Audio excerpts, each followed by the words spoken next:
하나님께 영광이 되고 우리 모두에게는 은혜가 된 줄 믿습니다. 우리의 삶이 늘 주님을 찬양하는 삶이 되시기를 축복합니다. 거룩한 주일 아침 하나님을 예배하기 위하여서 주의 전에 오신 여러분들 한 분 한 분을 주님의 마음으로 사랑하고 축복합니다. 살아계신 하나님의 말씀을 나누기 전에 옆에 계신 분을 축복하고 주의 말씀을 받았으면 좋겠는데, 당신과 함께 예배드리니 더욱 감사합니다. 이렇게 서로를 축복하겠습니다. 당신과 함께 예배드리니 더욱 감사합니다.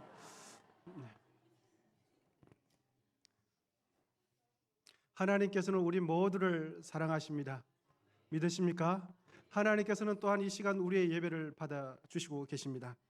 오늘 본문은 애굽을 탈출하게 된 이스라엘 백성들이 가나안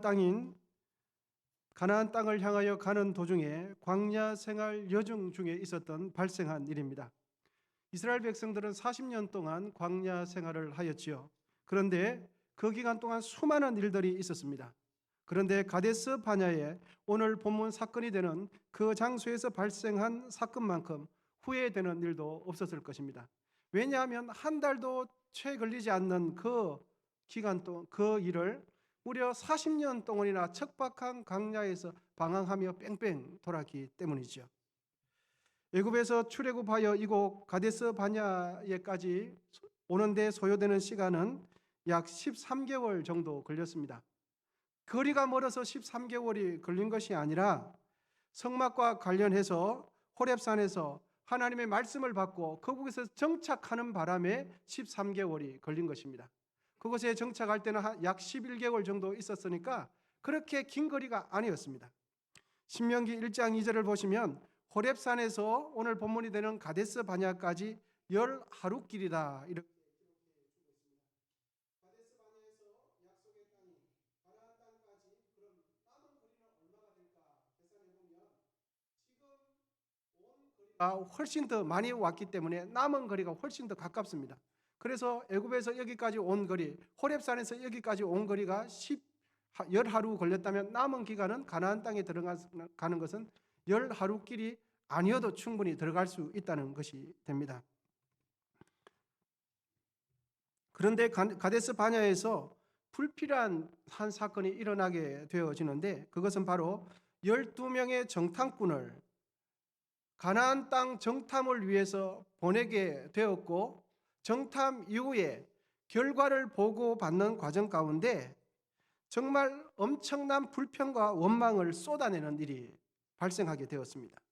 그 일로 인해서 40년간 광야 생활을 해야만 하는 안타까운 일이 발생하게 된 것입니다. 민수기 14장 34절에 보시면 정탐한 날수를 한 날을 1년으로 계산해서 40일 정탐했으니까 40년 동안 광야 생활을 해야만 하는 것으로 하나님께서 말씀해 주고 계십니다. 이 시간은 저와 함께 가데스 바냐에 머물러 있는 이스라엘 백성 공동체, 갈등하고 있는 그 현장으로 저와 함께 가보시겠습니다. 제가 그 상황을 상세하게 안내해 드리도록 하겠습니다. 지도자 모세가 백성들에게 명령합니다. 가나안 땅을 정탐하기 위해 각 지파별로 대표자 한 명씩 뽑으라고 명령합니다. 르우벤 지파를 시작으로 해서 마지막 갓 지파까지 대표자 선출을 하는 과정이 지파별로 다 이제 마무리되어 갑니다. 모세는 선출된 12명의 정탐꾼들에게 네겝 길을 통해서 산지로 가는 길이 좋겠다라고 정탐 경로까지 상세하게 안내를 해줍니다. 이제 선출된 12명의 그 사람은 가슴에 무거운 책임감과 두려움을 품고 또 가족들에게 간단한 인사를 나누고는 비장한 각오로 정탐하기 위해서 이제 곧 출발하게 됩니다. 사실 정탐하게 될 가나안 땅은 우리 대한민국의 영토의 5분의 1, 6분의 1, 조금 작게 잡으면 7분의 1, 8분의 1 정도밖에 되지 않습니다. 그리 크지 않은 땅입니다.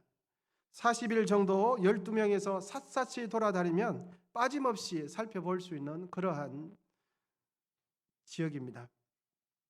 그 지역에서 중요한 도시의 위치가 어떻게 되는지, 그리고 도시마다 인구수는 얼마쯤 되는지, 그리고 그 땅의 토질이 어떤지 손으로 만져보고 냄새까지 맡아봅니다.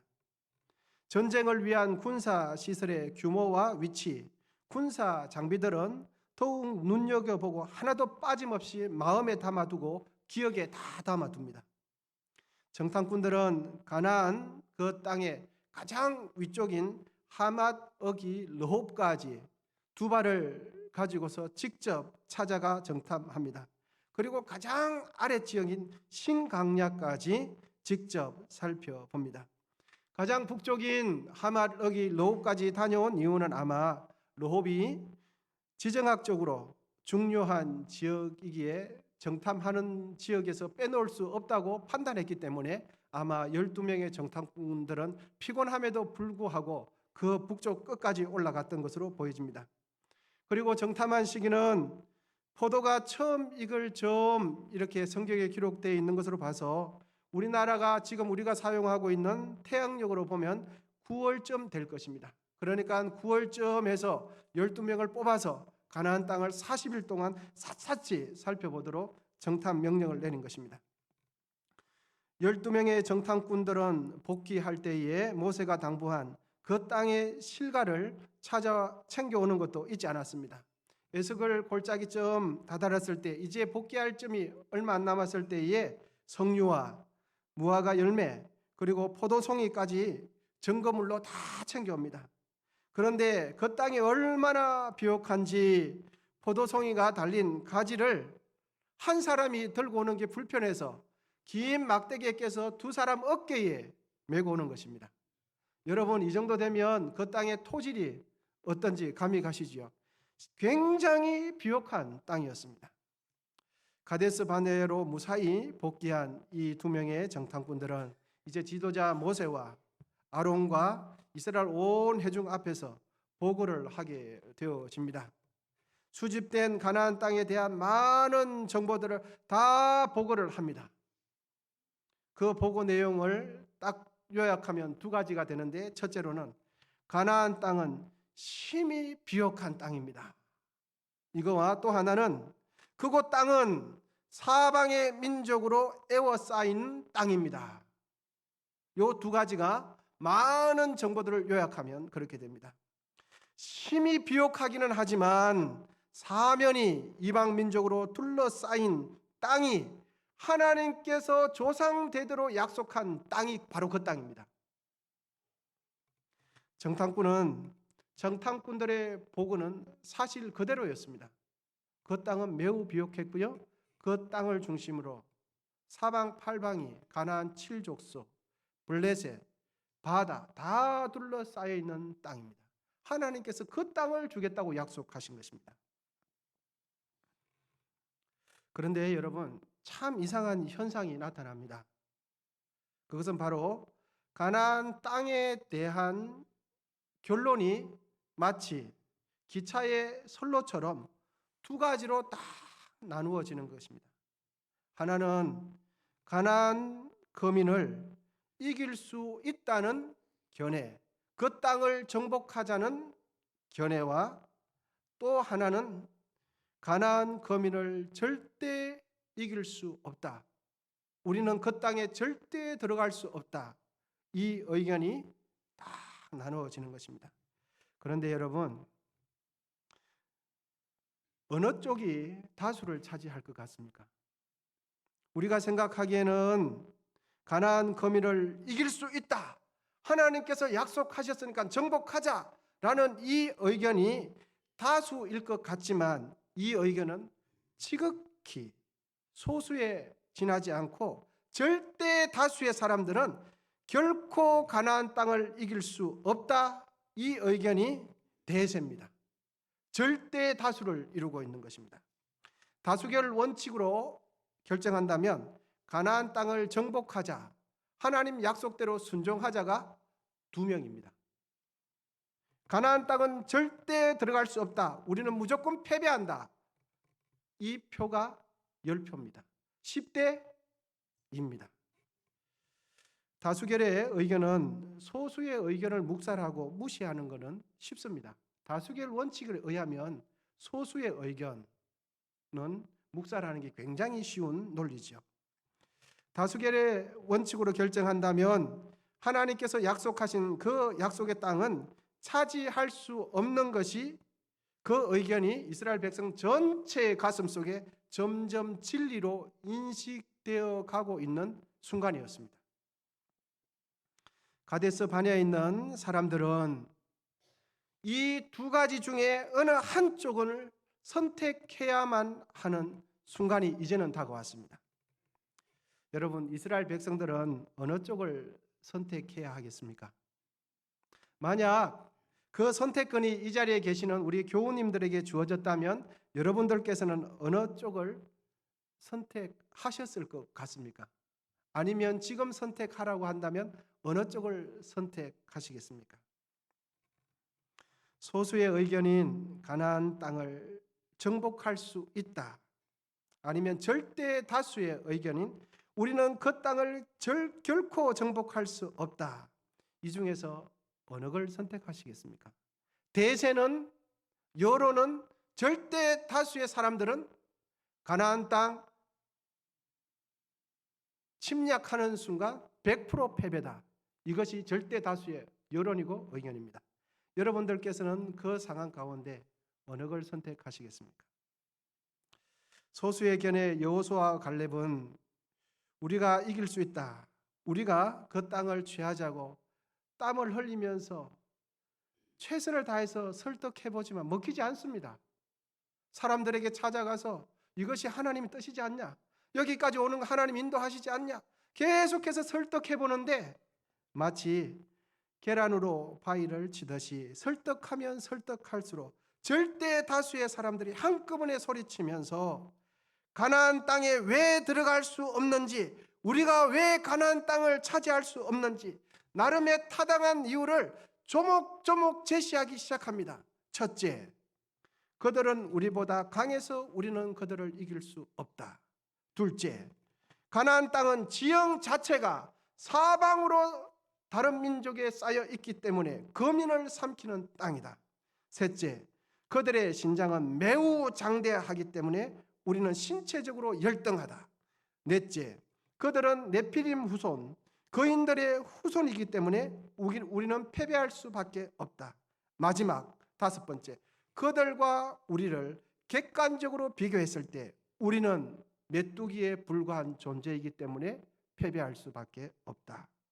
이렇게 타당한 근거를 합리적으로 논리적으로 제시를 합니다. 여러분, 12명의 정탐꾼은 분명히 동일한 시간에 동일한 대상을 정탐했고 동일한 조건 속에서 함께 정탐하고 왔는데 결론이 왜 다른 것입니까? 결론이 왜 다른 것입니까? 같이 보고 왔고 같이 먹고 같이 생각하고 같은 대상을 보고 왔는데 결론이 왜 다른 것일까요? 우리가 결론을 내리기 전에 먼저 한번 생각해 보십시다. 그럼 승리할 수 있다고 말하는 여호수아와 갈렙은 무엇 때문에 정복할 수 있다, 무엇 때문에 이길 수 있다고 확신을 가지고 주장하는 것일까요? 그리고 또 하나는 결코 이길 수 없다 말하는 절대 다수의 사람들은 무엇 때문에 저렇게까지 패배를 확신하는 것일까요? 절대 다수의 사람들이 큰 소리로 주장하는 그 주장의 근거의 면면을 보면 전부 다 객관적인 사실을 주장합니다. 그런데 그들의 입술에는 하나님이 안 계세요. 그리고 그들의 주장 가운데는 하나님이 전혀 계시지 않습니다. 하나님을 부르고 하나님을 찾고 하나님을 의지하는 그 열정이 하나도 없습니다. 다 객관적으로 맞는 말인데 그들의 심령 속에는 하나님이 부재해 계십니다. 그들에게 있어서 절대 다수의 10명에게 있어서는 하나님의 의중은 안중에도 없습니다. 하나님의 뜻, 하나님의 생각은 그 어디에도 찾아볼 수 없습니다. 절대 다수, 부정적으로 말하는 10명의 절대 다수의 마음속에 공통점이 딱 하나 있습니다. 그 하나는 현재는 하나님 부재 중. 이것이 10명의 가슴 속에 있는 정탐꾼들의 동일한 마음이었습니다. 그들의 심령 속에, 그들의 의지 속에, 그들의 입술 속에, 그들의 생각 속에, 그들의 꿈 속에 하나님은 안 계셨어요. 그러니까 객관적인 사실만 보인 것입니다. 그런데 두 사람, 소수의 의견이기는 하지만 여호수아와 갈렙의 입술을 가만히 보면 그들의 입술 속에는 하나님이 계셔요. 그들의 주장은 가만히 보면 그들의 생각 속에, 뜻 속에, 마음 속에, 인생 속에 하나님은 살아 계셨습니다. 여호수아와 갈렙이 할 수 있다, 그 땅을 정복하자라고 주장했던 근거는 하나님 때문이었습니다. 할렐루야. 하나님께서 행하시는 그 일 때문에 하자라고 말한 것입니다. 또한 현재도 우리 하나님께서 함께 계시지만 가나안 땅을 정복하는 그 일도 하나님께서 함께 하실 것을 여호수아와 갈렙은 보았던 것입니다. 여러분, 우리 함께 기억하시면 좋겠습니다. 하나님을 신뢰하는 마음이 없으면 내 주위에서 일어나는 환경과 조건, 객관적인 사실밖에 보이지 않습니다. 왜냐하면 현재에 일어나는 그 문제가 나의 영적인 시선을 가렸기 때문에 하나님은 보이지 않는 것입니다. 여호수아와 갈렙이 다른 판단, 다른 결론을 내릴 수 있었던 것은 환경과 조건의 차이가 아니라 그들의 마음 속에 있는 믿음의 차이였습니다. 믿음의 차이가 주장의 차이, 결론의 차이를 만들어낸 것입니다. 아까도 말씀드렸지만 동일한 시간에 같은 곳을 보았고 같은 대상을 보았고 함께 정탐을 했습니다. 문제 앞에서 다른 결론을 낸 이 두 사람, 여호수아와 갈렙이 다른 결론을 만들어낸 것은 그들의 가슴 속에 있는 10명의 정탐꾼과는 다른 믿음이 있었기 때문입니다. 믿음의 차이가 다른 결론을 만들어낸 것입니다. 여러분, 성격 차이 때문이 아닙니다. 그리고 성향 차이 때문이 아닙니다. 그 차이는 바로 하나님을 의지하고 신뢰하는 중심의 차이가 다른 결정, 다른 주장을 만들어낸 것이죠. 우리 함께 기억하십시다.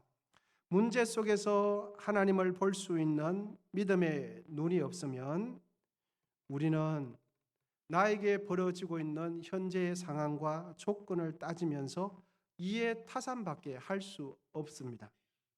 왜냐하면 하나님이 보이지 않으면 환경이 전부가 되기 때문입니다. 하나님이 보이지 않으면 이 땅에서는 재물이 전부가 되기 때문입니다. 하나님이 보이지 않으면 이 땅의 명예가 전부가 되기 때문입니다. 하나님이 보이지 않고 진리가 보이지 않는 자들에게는 환경이 전부입니다. 생명의 길, 구원의 길이 보이지 않으면 이 10명의 정탐구가 똑같은 결정을 내릴 수밖에 없는 것이죠. 하나님께서 약속한 땅임에도 불구하고 하나님께서 주시겠다고 말씀하셨음에도 불구하고 10명의 정탐꾼 그들의 생각 속에는 하나님이 계시지 않았습니다.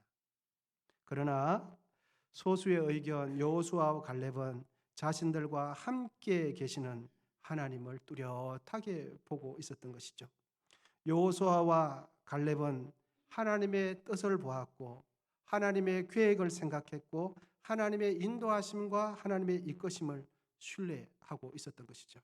그리고 가나안 땅 정복이라는 전쟁이 있지만 이 전쟁 또한 하나님께서 함께 해 주실 것을 믿음의 눈으로 확신하고 있었던 것이죠. 우리의 인생은 나에게 주어진 외부의 환경과 조건이 결정하는 것처럼 보이지만 여러분 그렇지 않습니다. 우리의 인생은 나의 삶에 있어서 환경적인 요소도 중요하지만 모든 환경적인 조건을 종합하고 최종 판단하는 것은 우리의 믿음입니다. 조건이 우리를 결정하는 것이 아니라 그 모든 환경과 조건을 통해서 최종적인 결론, 판단은 우리의 믿음에 따라서 결정이 나는 것입니다. 그러므로 우리 모두 믿음이 크신 분 되시기를 축복합니다. 큰 믿음을 소유한 성도님들 다 되시기를 축복합니다. 그리하여 하나님을 기쁘시게 하시는 소중한 분들 다 되시기를 축복합니다. 우리의 믿음이 모든 환경 속에서 무엇을 선택할지를 나의 믿음이 결정하는 것입니다. 이런저런 상황들을 다 고려하지만 결국 하나님께서 나를 도와주실 건지 믿을 건지 안 믿을 건지를 따라서 우리는 판단하게 되어 있습니다. 동일한 사건, 동일한 환경, 동일한 상황 속에서 믿음 있는 사람은 무엇을 선택합니까? 믿음의 선택을 합니다. 그런데 동일한 상황 속에서 믿음이 없는 사람은 상황은 똑같지만 무엇을 선택합니까? 믿음이 없는 것을 선택해요. 하나님을 선택하지 않습니다. 그 선택은 단순히 합리적인 선택일지는 몰라도 믿음의 선택은 되지 못하지요. 산술적으로 이익이 되는 판단을 선택했을지는 몰라도 하나님을 기쁘시게 하는 선택은 되지 못하는 것입니다. 여러분, 우리 모두 믿음으로 살아가십시다. 하나님을 붙들고 살아가십시다. 그러므로 환경과 조건이 우리의 삶을 결정하지 않는다는 이 사실을 인식하시고 한 주간 살아나가실 때에 하나님을 믿는 믿음으로 살아가시기를 축원하는 것입니다. 믿음의 눈이 없는 10명의 정탐꾼들의 판단과 결정, 육신의 눈으로 볼 때는 정확해 보입니다. 그러나 다시 한번 하나님의 시각으로 보면 그들의 판단은 하나님을 거역하는 판단이 되어지고 그들의 완악함을 표출해내는 판단이 되는 것이죠. 타당성이 있어 보이는 여러 근거들을 조목조목 제시해 보지만 그 모든 주장의 뿌리는 하나님에 대한 불신입니다.